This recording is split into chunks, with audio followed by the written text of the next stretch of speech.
ఈరోజు వాక్యము మత్తయి సువార్త 5వ అధ్యాయము 5వ వచనం.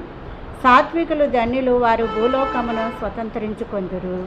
సాత్వికులంటే సాధుగుణం గలవారని అర్థం. సాధుగుణం అంటే బలహీనత కాదు, కానీ నిజానికి అది గొప్ప ఆత్మబలం. ఇది దేవుని కుమారుడైన యేసుక్రీస్తు ప్రభువులో ఉన్న లక్షణమే. సాధుగుణం సాతానికి, పాపానికి వ్యతిరేకంగా సత్యం పక్షాన బహుబలముగా పోరాడే ఆధ్యాత్మిక యోధుడి వ్యక్తిత్వానికి అనుగుణమైన లక్షణము. దేవుడు మనలను ఎటువంటి పరిస్థితుల్లో నడిపించినా వాటిని వినయముతో అంగీకరించటమే సాధుగుణం.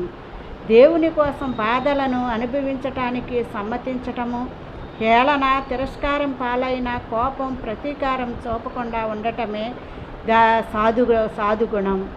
అటువంటి వారు నేడు భూమిపై ఆధ్యాత్మికంగా బలిష్ఠులు.